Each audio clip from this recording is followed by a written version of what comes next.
जरा सा कुदरत ने क्या नवाजा, आके बैठे हो फलसफे में, तुम्हारा लहजा बता रहा है तुम्हारी दौलत नहीं है। आपने छत्तीसगढ़ में, मैं नाम नहीं लूंगा, आपके पूर्व मुख्यमंत्री का जो निपटा दिए छत्तीसगढ़ को, और वो आकर के लोकसभा में भी निपट गए।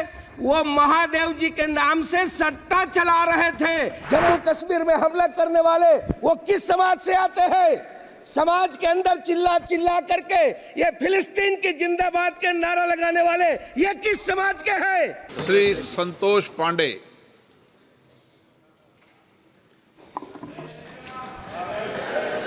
सम्माननीय अध्यक्ष महोदय, मैं आपके प्रति कृतज्ञ हूँ।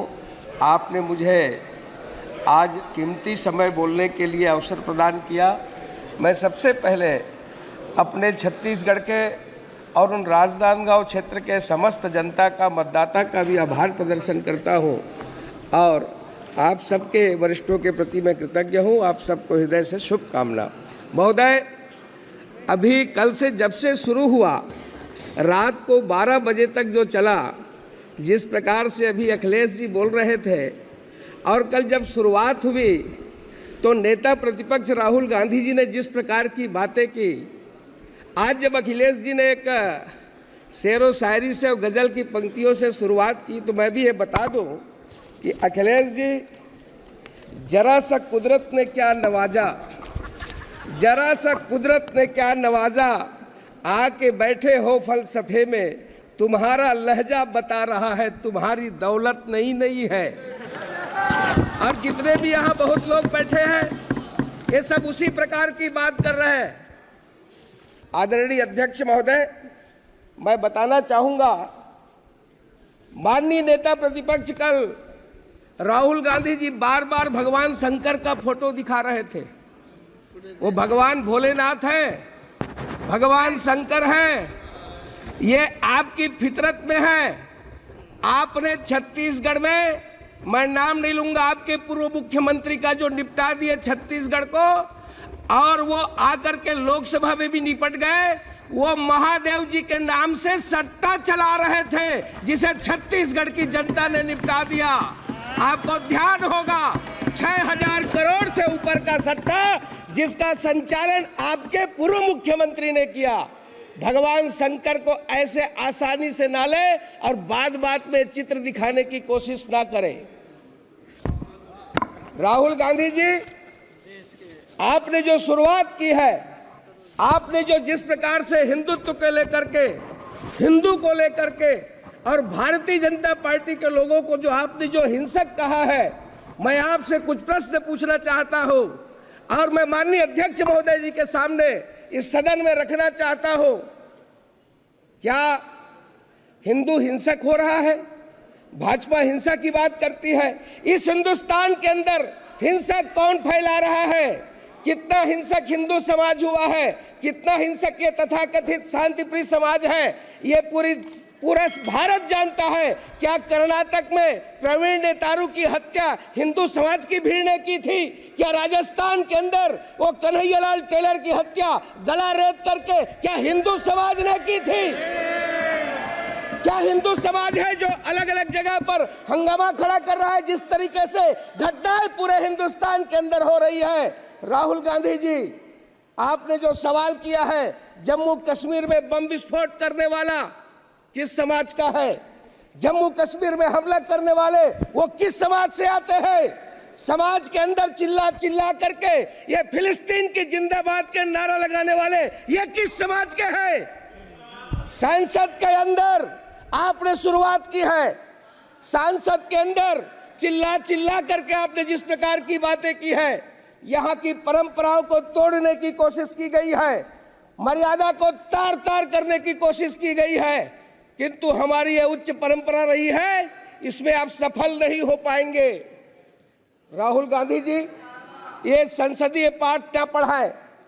आज आपने जिस प्रकार से हिंदुत्व का अपमान किया है, आपने जिस प्रकार से ये कल जो शुरुआत की है, और आपके ही पार्टी के एक उत्तर प्रदेश के सांसद ने जो कहा है, उन्होंने छत्तीसगढ़ की बात की है। इमरान मसूद छत्तीसगढ़ में मॉब लिंचिंग की बात कही है।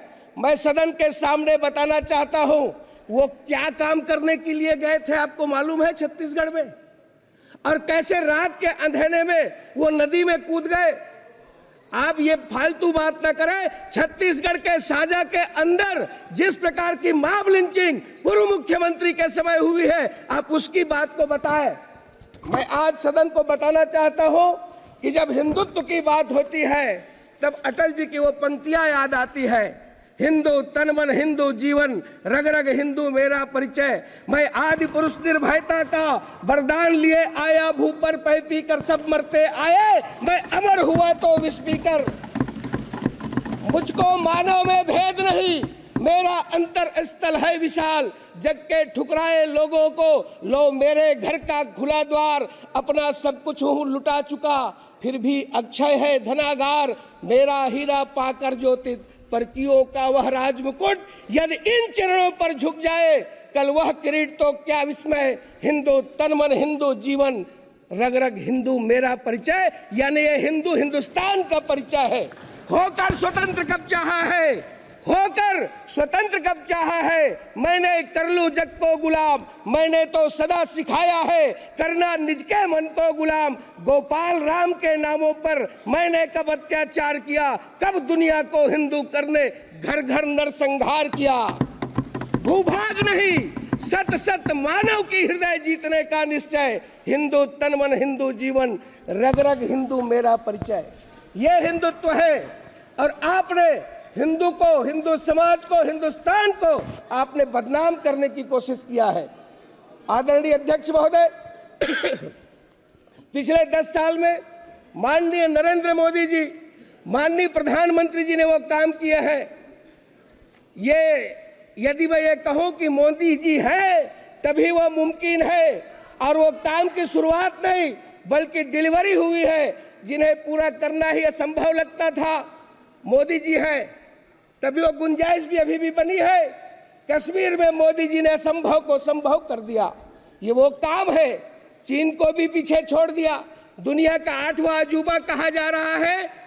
ऐसा काम बड़े पड़ोसी देश भी कहीं मुकाबले में नहीं है। जम्मू कश्मीर में एक ऐसा प्रोजेक्ट बनकर तैयार हो चुका है जिसकी धमक पूरी दुनिया में सुनाई दे रही है।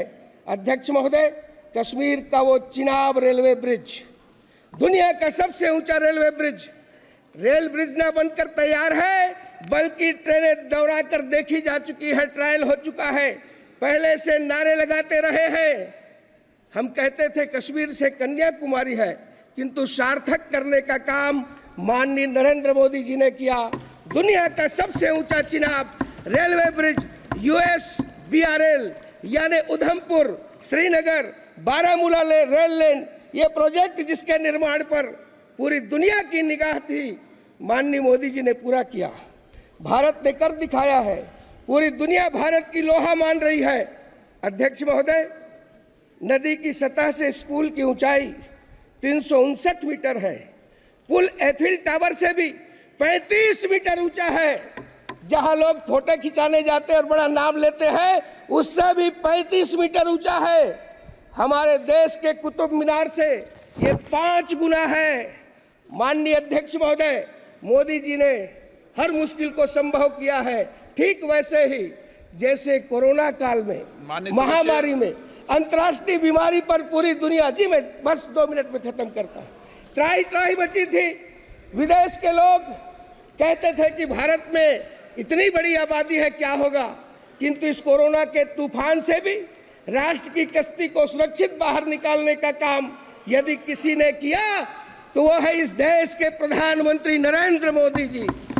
कोविशील्ड, कोवैक्सीन का निर्माण ही नहीं कराया, संसाधन मुहैया कराए, लैब के वैज्ञानिकों को प्रोत्साहित देते रहे। देश में 300 करोड़ से अधिक डोज लोगों को वैक्सीन मुहैया कराया। इतना ही नहीं, दुनिया के देशों को भी सब प्रकार की उन्होंने सुविधाएं दी। इस पीरियड में आत्मनिर्भर भारत के मंत्र को नहीं छोड़ा। अध्यक्ष महोदय, उस तरफ बैठने वाले नहीं चाहते, ये चाहते ही नहीं थे कि ये वैक्सीन भारत में निर्मित हो। अरे ये तो फाइजर की वकालत कर रहे थे। विदेशी कंपनियों की वकालत कर रहे थे। सेंट्रल विस्टा का भी ये निर्माण नहीं चाहते थे, ये जीएसटी का कलेक्शन नहीं चाहते थे। ये डर्टी पॉलिटिक्स इनके रक्त में है। माननीय प्रधानमंत्री जी हार नहीं मानने वालों में से हैं। उन्होंने गतिरोधों को दूर किया, नए ऑक्सीजन प्लांट, मुफ्त में टीकाकरण, ऑक्सीजन रेल ने ताकत दी, नए वेंटिलेटर का निर्माण, नए हॉस्पिटल का निर्माण। देश में कोविड टेस्टिंग सेंटर एक हुआ करता था, हजारों कोविड सेंटर स्थापित किए, पीपीई किट नहीं बनता था। आज हम लार्जेस्ट प्रोड्यूसर हुए, ऑक्सीजन एक्सप्रेस चलाए, कॉरिडोर बनाया गया, एयरपोर्ट ने टैंकर लिफ्ट किए, क्रायोजेनिक से लाने की बात की गई और इसमें पीएम केयर फंड की बहुत महत्वपूर्ण भूमिका रही। माननीय अध्यक्ष महोदय, 80 करोड़ लोगों को मुफ्त अनाज देने का काम किया। कहाँ तो तय था। मैं ये कहूँगा कि आज जिस प्रकार से गरीबों की केवल चर्चा करते रहे, किंतु यदि गरीबों की, मजदूरों की और अंत्योदय की यदि कोई सरकार हुई तो माननीय प्रधानमंत्री नरेंद्र मोदी जी की सरकार हुई, जिस पर आज देश पूरा गर्व कर रहा है। आपने मुझे अवसर दिया। इतना ही कहते हुए, चाहे रक्षा के क्षेत्र में हो, चाहे शिक्षा के क्षेत्र में हो, चाहे पेयजल के क्षेत्र में हो, राष्ट्र की सर्वांगीण उन्नति के लिए यदि कोई काम किया तो माननीय मोदी जी ने किया है। मैं राष्ट्रपति जी के उस भाषण पर धन्यवाद रखते हुए अपनी बात समाप्त करता हूं। आपने मुझे अवसर दिया, आपका मैं बहुत बहुत आभारी हूं।